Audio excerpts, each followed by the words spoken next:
Podcast berkesan, berencana itu keren pisan.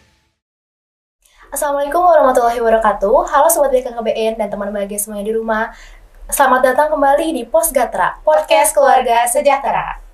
Saya Faiza, di sini ditemani oleh rekan saya Zarfani akan menemani teman bahagia selama beberapa menit ke depan. Di sini kita akan membahas isu yang sangat relevan dan sangat penting pada generasi kita saat ini, yaitu kesehatan mental.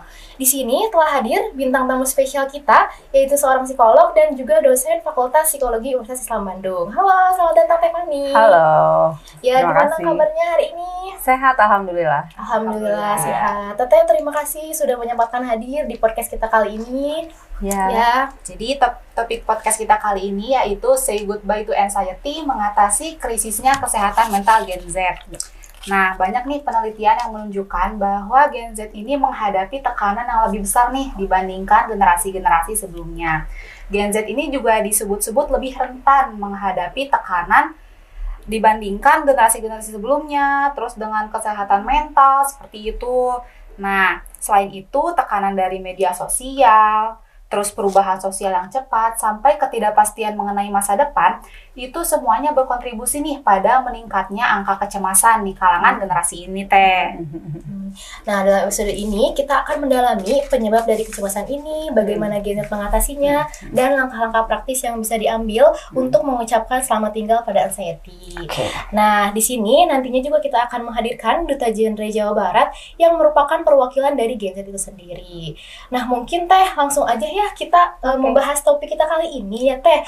Nah, Teh Fani, sebenarnya apa sih anxiety itu sendiri? Anxiety itu sebenarnya adalah salah satu kondisi psychological discomfort ya. Ada satu perasaan kondisi yang tidak nyaman dan biasanya arahnya ke negatif dari diri seseorang ketika mereka biasanya mengalami satu kondisi yang mereka rasa ada sumber stres, ada kekhawatiran. Jadi ketika ada kondisi-kondisi yang tidak sesuai dengan keinginan mereka, ada kondisi-kondisi yang buat mereka tidak nyaman, nah itu biasanya bisa menimbulkan satu rasa yang kurang nyaman, psychological discomfort yang biasa disebut dengan kecemasan atau anxiety itu. Baik, seperti itu. Nah, tadi kan Teteh ini sudah menjelaskan nih tentang anxiety itu sendiri. Nah, mungkin kalau contoh dari anxiety yang biasanya terjadi di kalangan Gen Z itu seperti apa sih, Teh?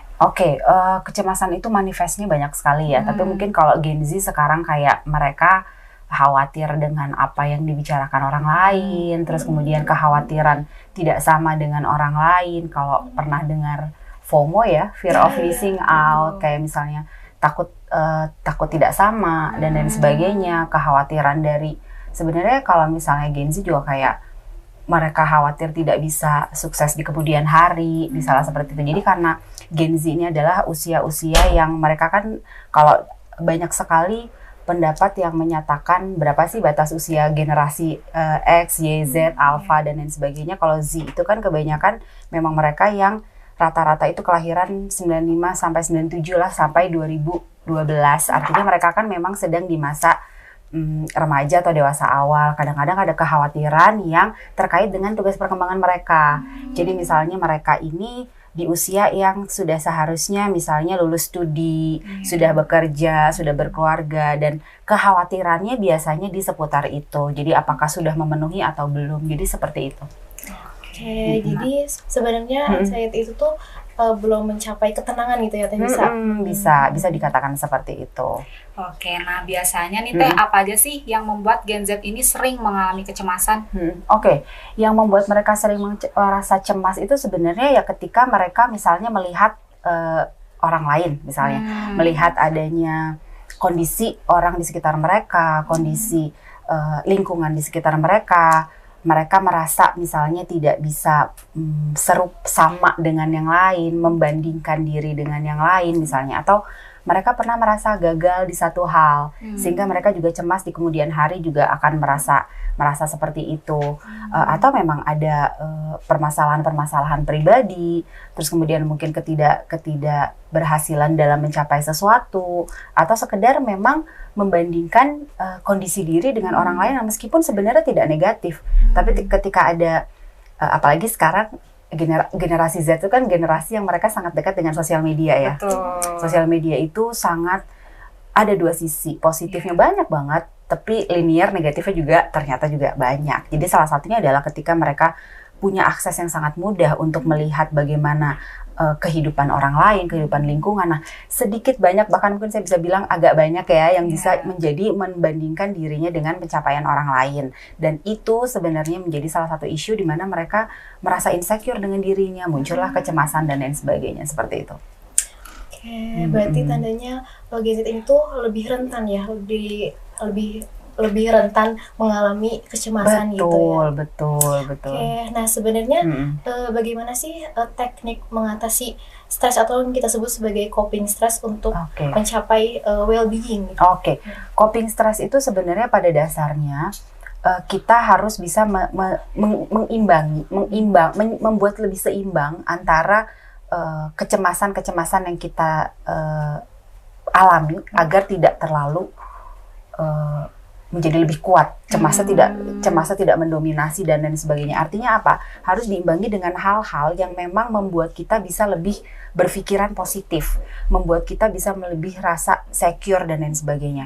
Banyak hal sebenarnya. Jadi seperti salah satunya adalah dengan misalnya ya kayak meditasi misalnya, terus kemudian relaksasi, berpikiran positif tentang diri kita, melakukan hal-hal yang kita senangi dan tidak fokus pada hal yang membuat kita cemas. Jadi artinya misalnya kita mencemaskan satu hal, misalnya pencapaian, misalnya teman aku sudah lulus kuliah, aku belum. Jangan fokus dengan misalnya apa yang sudah dicapai orang lain.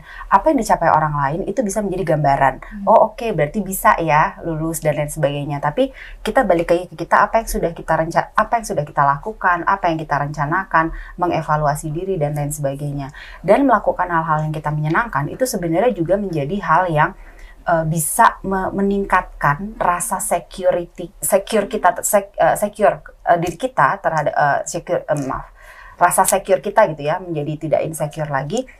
Sebenarnya melakukan hal-hal yang menyenangkan seperti hobi dan lain sebagainya, secara psikis, secara spiritual, secara fisik, seperti fisik misalnya ya, olahraga, melakukan hobi, doing arts, seni, menyanyi, dan lain sebagainya, melukis.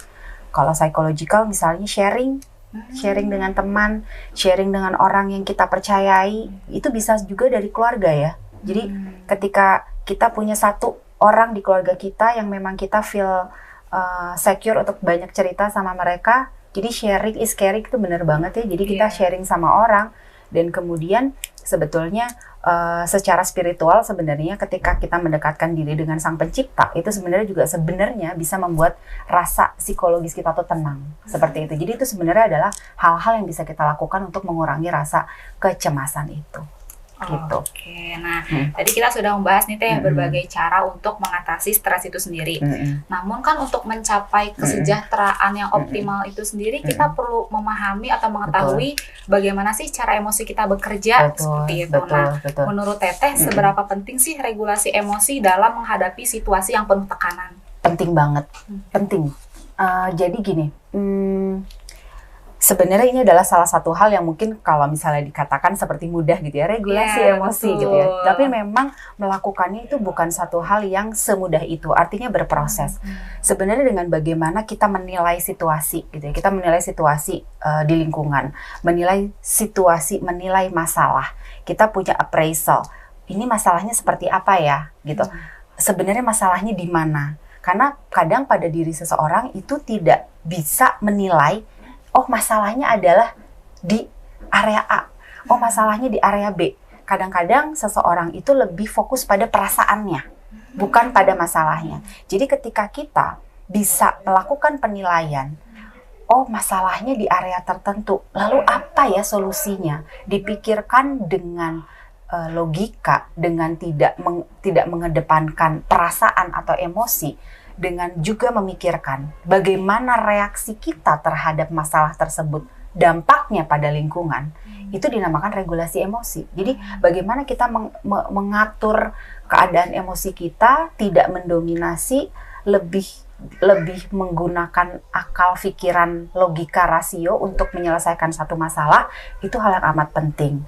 Tapi memang kita kan manusia ya, tidak mungkin lepas dari perasaan dan emosi. Tidak masalah ketika kita pertama kita merasa sedih, bingung, dan emosi itu berkelut dalam diri kita, it is okay, tapi jangan terlalu lama. Durasinya jangan menjadi dominan pada emosinya. Setelah itu kita harus regulate dan mencoba untuk menyelesaikan sesuai dengan apa masalahnya dan bagaimana solusinya, seperti itu. Oke, jadi seperti itu ya cara untuk meregulasi emosi. Betul. Nah, tadi kan kita sudah membahas ya tadi cara mengatasi stres, terus regulasi emosi. Nah, sebenarnya kalau untuk bagaimana sih cara mengatasi kecemasan itu sendiri gitu? Oke. Ya, mengatasi kecemasan itu sebenarnya yang pertama kadang-kadang kita itu belum atau lupa mengidentifikasi apa penyebab cemasnya gitu. Jadi kita harus tahu dulu ini yang menyebabkan cemas apa. Nah, itu sebenarnya memang perlu ketenangan diri ya untuk memikirkan ini masalahnya di mana. Bahkan mungkin ketika kita ingin mengidentifikasi perlu ngobrol sama orang. Tadi ketika kita sharing sama orang yang kita percaya, kita tukar pikiran, itu akan membantu kita untuk identify masalahnya sebenarnya di mana. Ketika kita sudah tahu permasalahannya di mana, setelah itu kita berpikir bagaimana cara menyelesaikannya. Artinya kalau misalnya dia punya permasalahan, merasa tidak nyaman dengan lingkungan sosial, merasa tidak aman dengan lingkungan sosial, lalu kira-kira apa yang bisa dilakukan? Apa solusi atas hal tersebut? Kalau misalnya memang teman-teman merasa belum mampu untuk menyelesaikannya sendiri, dengan berbagi dengan orang lain, berbagi dengan keluarga yang lebih tua usianya, berpengalaman yang lebih nyaman, atau misalnya dengan konselor, dengan psikolog, dan lain sebagainya. Ketika sudah mengetahui apa permasalahannya, kemudian ditemukan pula solusinya seperti apa, setelah itu adalah menjaga sebenarnya kecemasan, emotional discomfort, dan lain sebagainya, itu secara manusiawi kita punya potensi untuk melawan. Jadi artinya adalah pemikiran-pemikiran kita, kita berbicara dengan diri kita gitu ya, bahwa masalah memang ada, tapi kemudian harus dipikirkan bahwa setiap masalah akan ada solusinya, tapi kita berarti harus mencari solusinya seperti apa. Artinya dari cara berpikir kita pun kita harus yakin bahwa setiap masalah itu ada solusinya.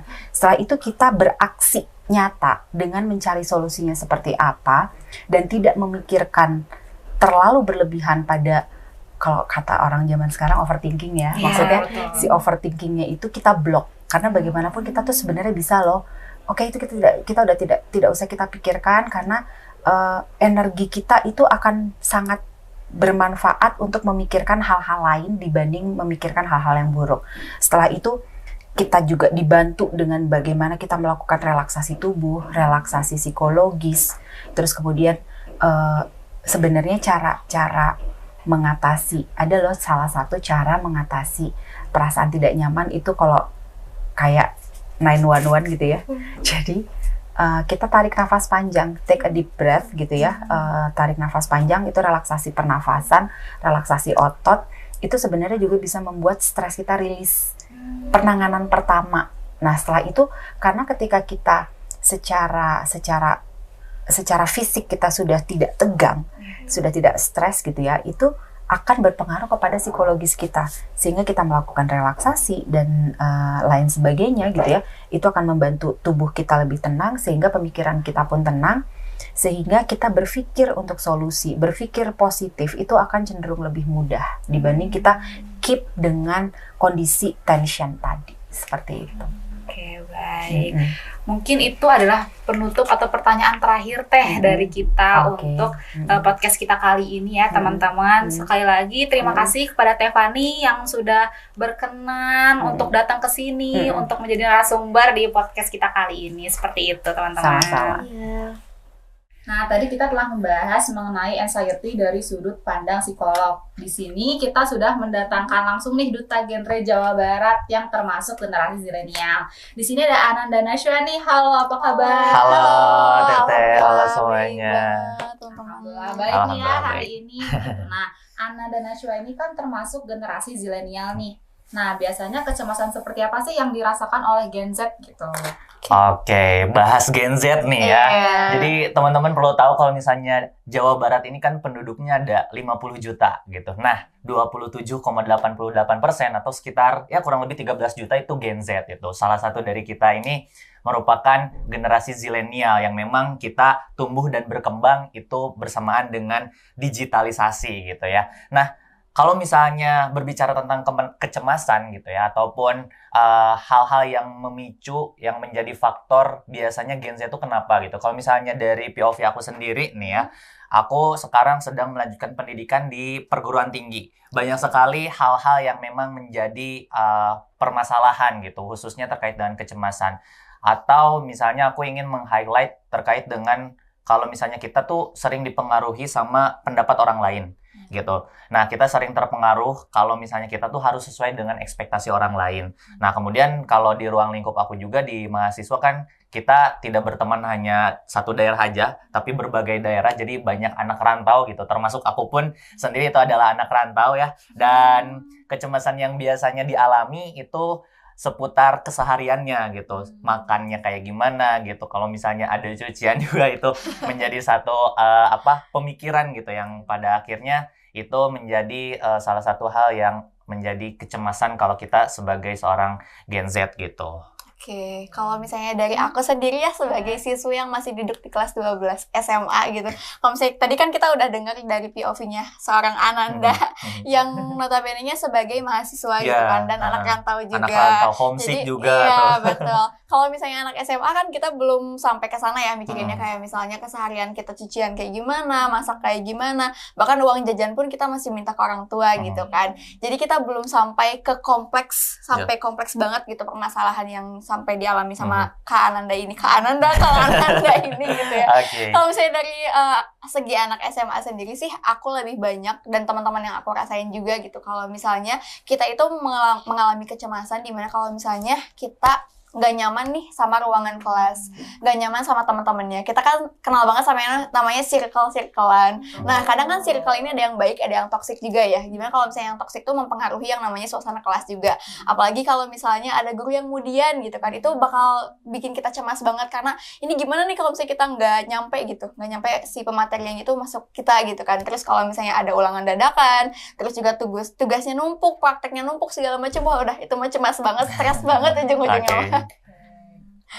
Ternyata seperti itu ya Mhm. kecemasan Iya, yang bisa betul. dialami oleh Gen Z.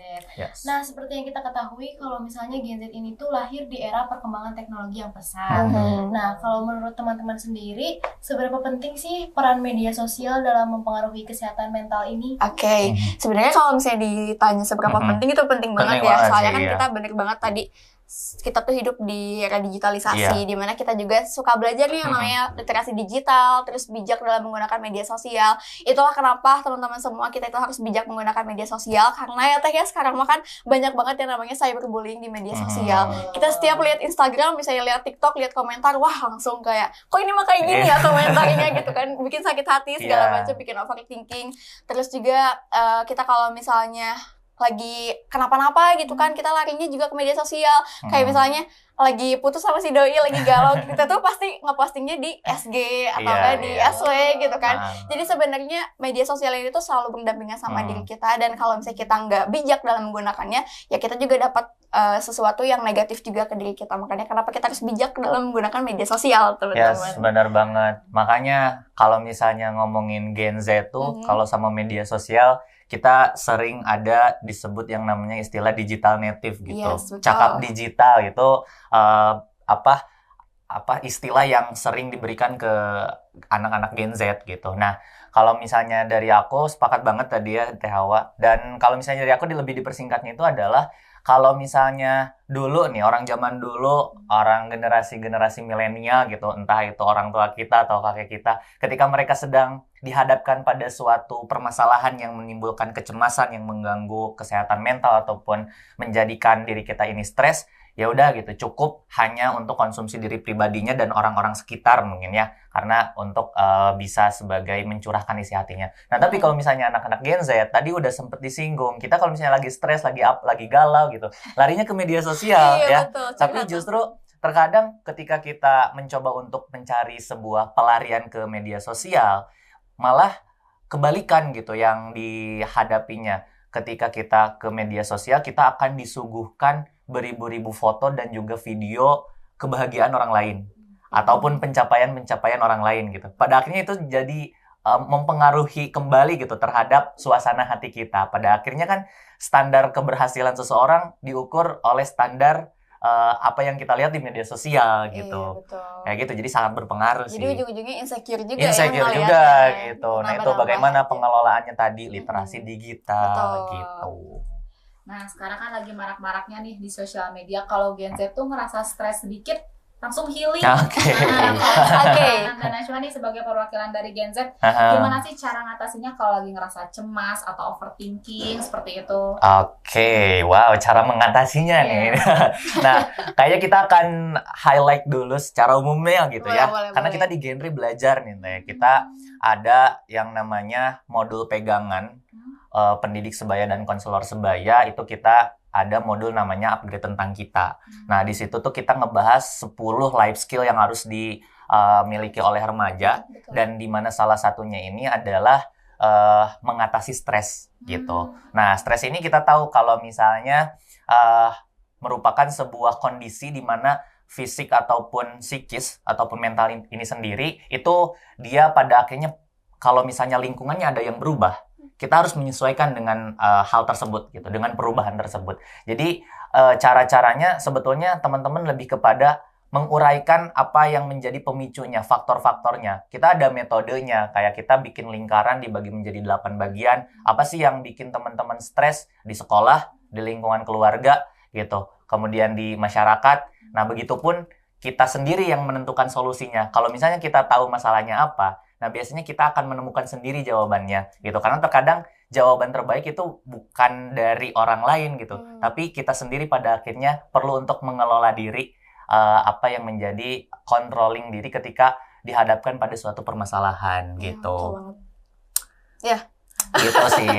Nah, kalau misalnya itu secara umumnya gitu. Secara umum. Tapi kalau misalnya ngomongin soal dari materi genrenya itu sendiri, sebenarnya genre juga punya program yang selain dari pegangan tadi modul tentang kita, itu juga ada program yang namanya olah rasa. Oke. Nah, olah rasa ini juga sama fokusnya ke kesehatan mental remaja pemuda Indonesia gitu kan. Dan juga di olah rasa ini sebenarnya tuh ada banget kayak disediakan salah satu ruangan atau mungkin kayak Zoom meeting dan lain sebagainya, itu disediakan untuk teman-teman pemuda, teman-teman remaja yang mau curhat gitu, yang mau konseling, itu disediakan secara gratis gitu, dan juga didampingi oleh teman-teman yang emang benar-benar paham soal kesehatan mental itu. Nah, karena kalau misalnya menurut aku dan yang aku pelajari dari olah rasa ini sendiri tuh, dimana kalau misalnya jiwa dan raga yang sehat itu adalah buah manis dari pikiran kita yang sehat juga gitu. Jadi kalau misalnya pikiran kitanya udah overthinking, udah negatif, pasti ada aja gitu kan, kayak misalnya GERD, terus juga MAS, segala macam, pasti tubuh kita juga merasakan gitu kan kalau misalnya pikiran kitanya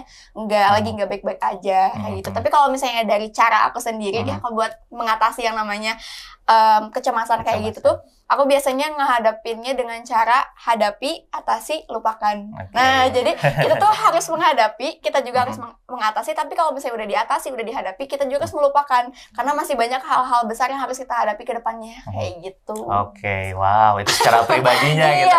Jadi sebetulnya aku punya khusus juga kalau misalnya aku sedang mengalami stres gitu ya, ataupun kecemasan. Terkadang kalau misalnya aku sendiri itu lebih kepada aku nyari orang banyak gitu. Jadi aku gak boleh sendiri sebetulnya. Pada akhirnya aku setidaknya kalau misalnya aku gak ketemu sama teman-teman aku pergi keluar untuk melihat keramaian. Setidaknya apa yang menjadi pemicu stres itu setidaknya terlupakan gitu. Ya, untuk bisa meredam untuk pada akhirnya aku bisa menerima sesuatu yang memang mungkin pada akhirnya itu di luar kendali kita gitu. Jadi perlu untuk kalau misalnya aku juga sering kalau misalnya lagi stres tuh meluapkan keluh kesah gitu. Jadi jangan sampai dipendam sendiri gitu. Ataupun cara-cara lainnya kayak semacam olahraga ataupun tidur, beli makanan-makanan kesukaan gitu. Ya kan, itu bisa memperbaiki mood. Iya, betul banget. Soalnya kan gitu. kalau misalnya lihat dari masalah tadi kangenan, kita tuh kadang kalau misalnya lagi sendiri itu malah bukannya bikin kita nyaman, bikin kita makin tenang, tapi malah makin kepikiran gitu kan karena sendirinya itu. Betul. Betul kan? Gitu sih. Iya, bener banget ya Hawa. Oke. Itu ya ternyata. Nah, teman-teman gak kerasa nih kita udah berada di penghujung episode podcast kita kali ini. Mungkin segitu saja untuk episode podcast kita kali ini. Sebelumnya terima kasih kepada Sobat BKKBN dan teman bahagia semuanya yang sudah mendengarkan podcast kita kali ini. Gak lupa juga kita ucapkan terima kasih kepada Ana. Terima kasih juga Teteh. Terima kasih juga. Meluangkan waktunya gitu bergabung dengan kita bahas mengenai anxiety. Yes. Bagi kalian generasi zilenial yang sedang mengalami anxiety, jangan khawatir sendiri ya, karena Satya Gatra Uyunan ini memiliki layanan konsultasi atau konseling secara gratis yang bisa kalian akses dengan mudah. Teman-teman bisa langsung cek atau bisa langsung juga hubungi hotline yang tertera di deskripsi. Seperti itu. Jangan lupa nantikan episode-episode podcast selanjutnya yang gak kalah menarik dan seru untuk dibahas. Jadi pastikan teman-teman sudah subscribe dan nyalakan notifikasi untuk episode selanjutnya. Salam BKKBN, berencana itu keren. Salam genre. Salam. Podcast berkesan, berencana itu keren pisan.